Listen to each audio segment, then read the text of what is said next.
50 cars filled with Ku Klux Klan members rolled through Monroe, North Carolina, led by the town's own police chief. Their target, a brick house where Marine Corps veteran Robert F. Williams and a group of black World War II soldiers waited. The Klan had terrorized this neighborhood for months, but tonight, black men would shoot back. Monroe, North Carolina sat 30 miles southeast of Charlotte, a small textile town of 12,000 people where cotton mills provided jobs and Jim Crow provided the rules. The railroad tracks divided white from black, prosperity from poverty, safety from terror. On one side lived the people who ran the town, on the other lived the people who kept it running, cooking in white kitchens, cleaning white homes, working white-owned factories for a fraction of white wages. Robert Franklin Williams arrived back in Monroe in 1955, though calling it an arrival suggests he'd been welcome somewhere else. Born in this town on February 26, 1925, he'd grown up hearing stories from his grandmother, a former slave who'd given him his grandfather's rifle and told him what it meant to survive in a place that wanted you dead. His grandfather had been a Republican organizer during Reconstruction, publishing a newspaper called The People's Voice, until white violence made him choose between his voice and his life. He chose life, but kept the rifle. Williams knew Monroe's particular brand of hatred intimately. When he was 11 years old, he'd watched police officer Jesse Helms Sr., father of the future senator, drag a black woman bleeding through the streets by her hair after administering what the officer called an arrest. The woman's screams echoed in Williams' head for years. The sight of that badge glinting in the sun, while white onlookers smiled and nodded, taught young Robert a lesson that no school would ever address. The law in Monroe wasn't there to protect him.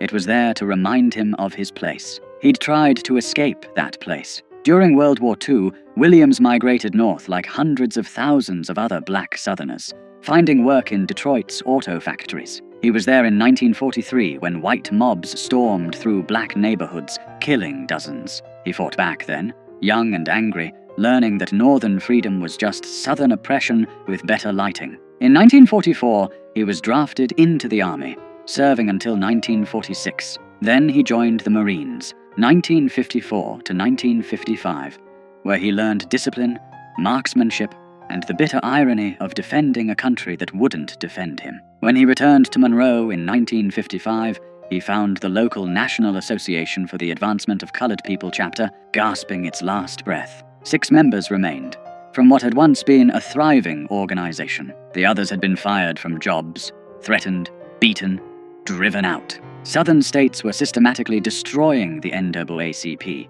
branding it communist, outlawing it where they could. In Monroe, simply attending a meeting could cost you everything. Williams started recruiting, not from the middle-class teachers and preachers who typically led NAACP chapters. He went to the factories, the farms, the unemployed men standing on corners. Most importantly, he went to the veterans, men who'd seen combat, who'd been trained to fight, who'd tasted just enough equality in uniform to make segregation unbearable when they came home. Men like Dr. Albert Perry. Dr. Albert E. Perry was everything Monroe's white establishment wanted to deny could exist. A black man with a medical degree, a veteran, a practicing physician at the local hospital. He bought a nice brick house, drove a decent car, and had the audacity to act like he deserved respect. Williams made him vice president of the Monroe NAACP. Together, they set about picking fights the previous leadership would never have dared to start. Their first victory came quiet. In 1956, they integrated the public library. White Monroe barely noticed because white Monroe barely used the library, but Williams and Perry noticed.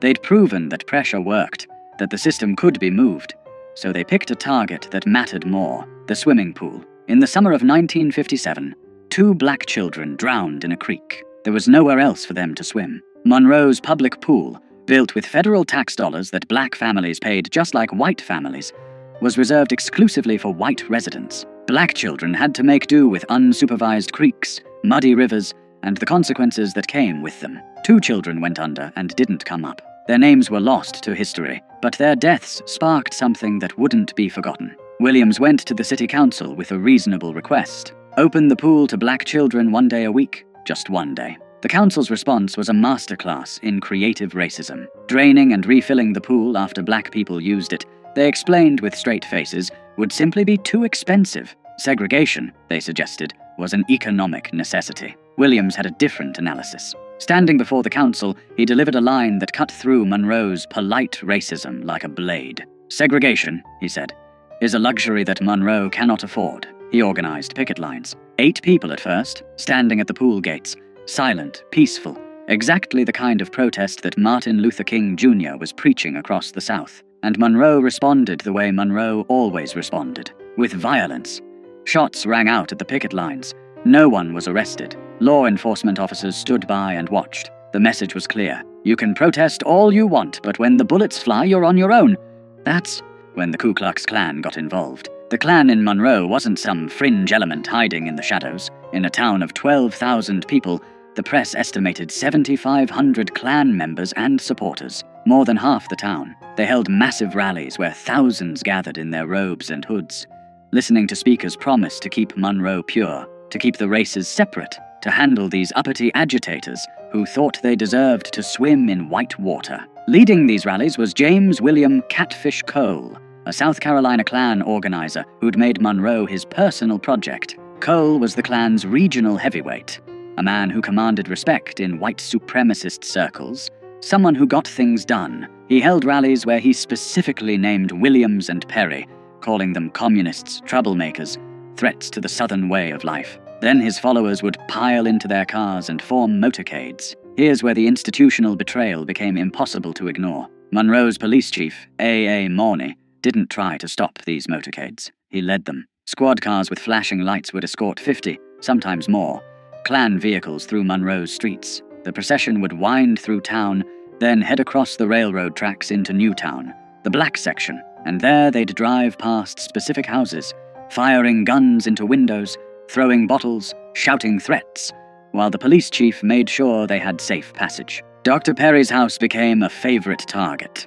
Night after night, the motorcade would roll past, and gunfire would erupt. Perry, his wife, his children, huddling inside while bullets punched through walls. He'd call the police. They'd tell him they couldn't confirm any shooting had occurred, despite the holes in his house and the shell casings in his yard. Then they'd suggest perhaps he'd be safer if he stopped causing trouble. Williams made a decision that would define his life and split the civil rights movement. If the law wouldn't protect black people would protect themselves. He applied for a charter from the National Rifle Association. The NRA approved it without hesitation. Williams formed what he called the Black Armed Guard, though officially it was the Monroe chapter of the NRA. 50 to 60 men, most of them veterans like Williams, men who knew how to handle weapons, how to maintain discipline under fire, how to return fire effectively. They trained, they drilled, they bought guns with money raised from supporters, including fundraisers in Harlem, where Malcolm X would later invite Williams to speak at his mosque. They studied tactics, and they prepared Dr. Perry's house like it was a forward operating base. By October 1957, tensions in Monroe had reached a breaking point. The Klan's motorcades continued, increasingly brazen. White Monroe had circulated petitions to have Williams and Perry driven from town. Anonymous death threats arrived daily. Williams' insurance company cancelled his coverage, citing the risk. When he asked the police chief why his insurance was cancelled if there was no danger, the chief had no answer. On October 5th, 1957, the Klan decided to make their point permanent. They were going to Dr. Perry's house, and this time they weren't just going to shoot at it. They were going to burn it down with everyone inside. Williams got word through the black community's network. People who worked in white homes, who overheard conversations, who understood that information meant survival. The Klan was coming, in force. Tonight. Williams and his men moved into Perry's house that afternoon. They stacked sandbags along the windows. They positioned men with clear fields of fire. They made sure everyone understood the plan. No one fires first, but when they do fire, we fire back. Aim low. Disable. Don't kill if possible. Make it clear we're serious without giving them martyrs. As the sun set, they waited. Perry's family had been moved to safety. Inside the house were only men who'd made peace with what might happen next. Veterans who'd survived war only to find themselves at war in their own hometown.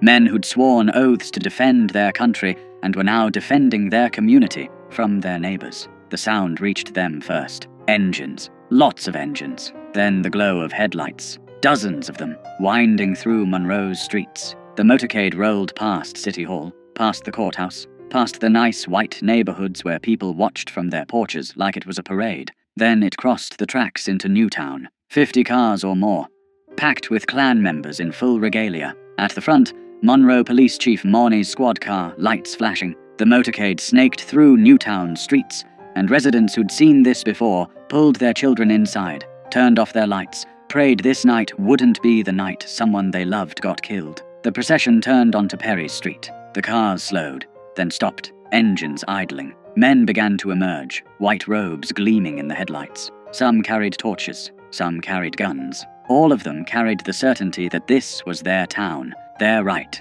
their prerogative to do as they pleased. Then the shooting started.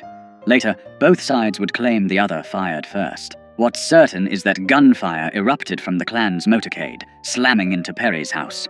Bullets shattered windows, punched through the brick, tore through the front door. The roar was deafening, dozens of weapons firing at once. Inside the house, Williams gave the order. Fire! The response was disciplined, controlled, exactly what you'd expect from trained soldiers. Muzzle flashes erupted from Perry's windows. The veterans inside had positioned themselves for overlapping fields of fire. They aimed low, at car tires, at legs, at anything that wasn't lethal but would make their point crystal clear. The Klan had never experienced this. In all their years of terrorizing black neighborhoods, shooting into homes, burning crosses, inflicting violence with impunity, they'd never faced organized armed resistance. The psychological impact was immediate and total. These weren't victims cowering in the dark. These were soldiers returning fire. The Klan panicked. Men in white robes scrambled back to their cars. Engines roared to life. Tires squealed. The entire motorcade broke formation and fled in every direction, some cars running into each other in their desperation to escape. Within minutes, the street was empty except for abandoned robes, dropped torches, and the fading sound of engines racing back across the tracks to the safety of white Monroe. Inside Perry's house, Williams and his men held their positions. No pursuit, no celebration. They maintained their perimeter through the night, knowing retaliation might come. But it didn't. The Klan had been routed, humiliated, driven from a black neighborhood by black men with guns. The next morning, Monroe's city council held an emergency session. The same council that had said they couldn't afford to let black children swim. The same council that had turned a blind eye to months of Klan terrorism. They passed an ordinance effective immediately. The Ku Klux Klan was banned from Monroe without a special permit from the police chief. That ordinance was the first crack in Monroe's wall of white supremacy. Not because the council suddenly developed a conscience, but because armed black veterans had demonstrated something white Monroe couldn't afford to ignore. In Williams' own words, racists consider themselves superior beings and are not willing to exchange their superior lives for our inferior ones. They are most vicious and violent when they can practice violence with impunity. The shootout barely made the news. The Monroe Journal mentioned it briefly. 3 black newspapers covered it. The national press ignored it completely. Just 3 months later, when the Lumbee tribe would rout the Klan in a similar confrontation, national media would descend on North Carolina, Life magazine would run photo spreads, politicians would issue statements. But when black men defended themselves with guns, white America decided that story was better left untold. Williams understood why. As he'd later write, the national press played up the Indian Klan fight because they didn't consider this a great threat. The Indians are a tiny minority, and people could laugh at the incident as a sentimental joke. But no one wanted black people to get the impression that this was an accepted way to deal with the Klan, so the white press maintained a complete blackout about our fight. But word spread through black communities across the South. Veterans heard what had happened in Monroe. Working people heard. Young activists heard. The message was clear. Nonviolence was a tactic, not a suicide pact. You could advocate for peace while keeping a rifle behind the door. The October 5th. Shootout didn't end Monroe's racial violence, but it fundamentally changed its character. The Klan never conducted another motorcade through Newtown. They couldn't. They'd been exposed as cowards who only fought when resistance was impossible. When black men shot back, they ran. Less than a month later, the Klan tried a different approach. If they couldn't eliminate the troublemakers by force, they'd eliminate them through the legal system. Dr. Perry was arrested on charges of performing an abortion on a white woman. The accusation was almost certainly false. Perry was Catholic, opposed to abortion on religious grounds. The woman herself said she'd asked him to perform the procedure, but that he'd refused. None of that mattered. The newspaper headline screamed, "Negro doctor arrested for criminal abortion on white woman." The racism was coded into every word. A black man's hands on a white woman's body, even in a medical context, was treated as inherently criminal. Perry was jailed. Williams led armed demonstrations at the courthouse, hundreds of black residents openly carrying weapons, demanding Perry's release. A white benefactor posted $7,000 bond. Perry was freed, but the damage was done. His trial came almost exactly a year after his arrest, October 21st, 1958. He was convicted and sentenced to 5 years in prison. Released after serving just over a year, Dr. Albert E. Perry never got his medical license back. He'd lost his profession, his livelihood, his future, for the crime of standing up to the Klan. The system had accomplished through legal proceedings what the Klan couldn't accomplish with guns. Meanwhile, Williams faced his own reckoning with the broader civil rights movement. In late October 1958, just days after Perry's conviction, a case exploded that would make Williams an international figure. 2 black boys, 9-year-old James Hanover Thompson and 7-year-old David Fuzzy Simpson, had been playing with white children. During a kissing game, a 7-year-old white girl named Sissy Sutton kissed both boys on the cheek. When she mentioned it to her mother, white Monroe reacted with hysterical rage. The mother washed her daughter's mouth with lye. Armed men hunted for the boys. Police arrested James and David, handcuffed them, took them to jail, and spent 6 days interrogating them without allowing them access to parents or lawyers. They were beaten, threatened with lynching, told they'd raped a white girl. Judge Hampton Price heard the case. Such as it was, the boys had no legal representation. They stood silent, terrified. The judge interpreted their silence as a confession. He sentenced both boys to indefinite terms in reform school, possibly until age 21, for a kiss that a white girl had initiated. Williams mobilized international attention. He contacted journalists in Europe. He worked with activists in New York to form the Committee to Combat Racial Injustice. He turned the kissing case into a global embarrassment for the United States, with demonstrations in Paris, Rome, and Vienna. Former First Lady Eleanor Roosevelt intervened with North Carolina's governor. President Eisenhower received thousands of letters. After 3 months, on February 13, 1959, Governor Luther Hodges pardoned the boys without explanation or apology. They were released. Their lives were destroyed. James Thompson would spend most of his adult life in and out of prison. David Simpson largely disappeared from the record. In 2011 interviews, James's sister Brenda would remember sweeping bullets off their front porch every morning while the Klan burned crosses in their yard. The kissing case made Williams famous, but it also made him a target. Then came the event that would force him into exile. In May 1959, a Monroe court heard the case of Mary Ruth Reed, a 23-year-old black woman who was 8 months pregnant when Louis Medlin, a white man, assaulted her and attempted to rape her. Medlin was charged. The trial was brief. The all-white jury deliberated briefly, not guilty. Williams stood on the courthouse steps as Medlin walked free, and he said something that would end his leadership of the Monroe NAACP. Black women approached him, devastated, asking what they were supposed to do now that white men knew they could assault black women with impunity. Williams told them, "We cannot rely on the law. We must defend ourselves. If it takes violence to get justice, then we must meet violence with violence." The next day, National NAACP head Roy Wilkins called. Williams confirmed he'd made the statement and would repeat it. Within hours, Wilkins suspended Williams from the NAACP for 6 months. The organization Williams had rebuilt from 6 members to hundreds, the chapter that had achieved what no other Southern NAACP chapter had dared attempt, was now too militant, too aggressive, too willing to fight back. Williams didn't stop.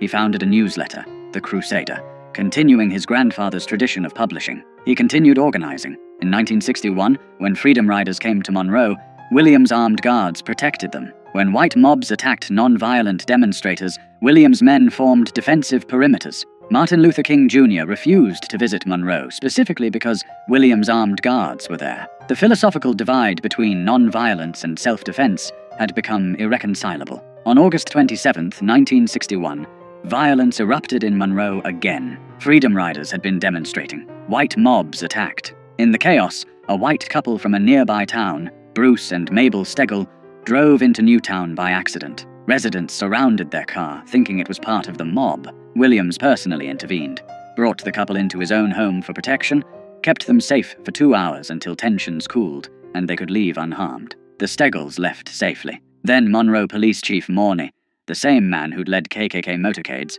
told Williams, "In 30 minutes, you'll be hanging in the courthouse square." The FBI issued a federal warrant for Williams' arrest on kidnapping charges. The couple he'd protected claimed he'd held them hostage. Williams knew what was coming. Monroe's law enforcement, which had never arrested a single Klansman for terrorizing black neighborhoods, was about to lynch him legally. He and his wife Mabel fled, first to Canada, then to Cuba, then to China. He wouldn't return to the United States until 1969. From exile in Cuba, Williams broadcast Radio Free Dixie, a weekly program featuring jazz, blues, news, and commentary directed at black listeners in the American South. He wrote his book, Negroes with Guns, published in 1962, which would become essential reading for a new generation of activists. Huey Newton and Bobby Seale would cite it as inspiration for the Black Panther Party, the idea that black people had the right to defend themselves with weapons, that armed resistance was a legitimate response to armed oppression. Spread through the Black Power movement of the late 60s,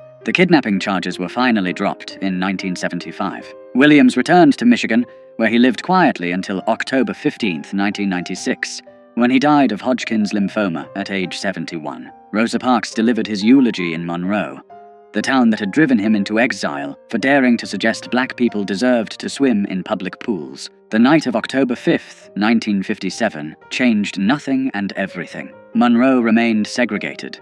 The Klan remained powerful.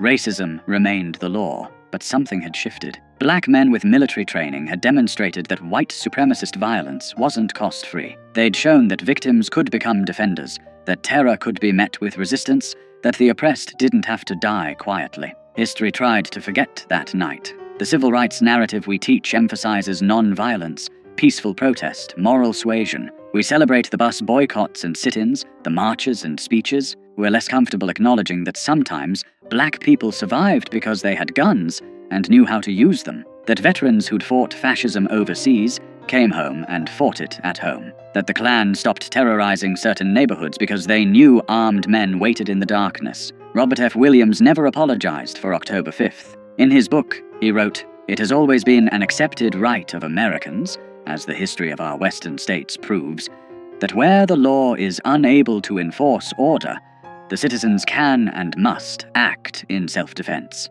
We asserted this right, and we did what the law officers refused to do. We stopped the terror. We stopped it permanently." The Monroe shootout poses an uncomfortable question for American history. How much of the progress we credit to moral appeals actually came from the threat of armed resistance? How many white supremacists backed down not because they'd seen the light, but because they'd seen what happened when black veterans shot back? How much of the civil rights movement's success depended on the unspoken pressure of men like Williams, proving that black communities could defend themselves if pushed too far? We'll never know for certain. What we do know is that after October 5, 1957, the Klan never conducted another armed motorcade through Monroe's black neighborhoods. We know that the city council passed an anti-Klan ordinance the very next morning after refusing to act for months. We know that white Monroe's terrorism lost its impunity. And we know that black veterans, men who'd been told they weren't good enough to swim in public pools, proved they were more than good enough to stand their ground when armed mobs came calling.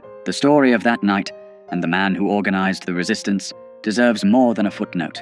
It deserves to be told in full as a reminder that justice in America has often been extracted at gunpoint by people who refused to die quietly. Robert F. Williams and his men didn't start the violence in Monroe. They just finished it.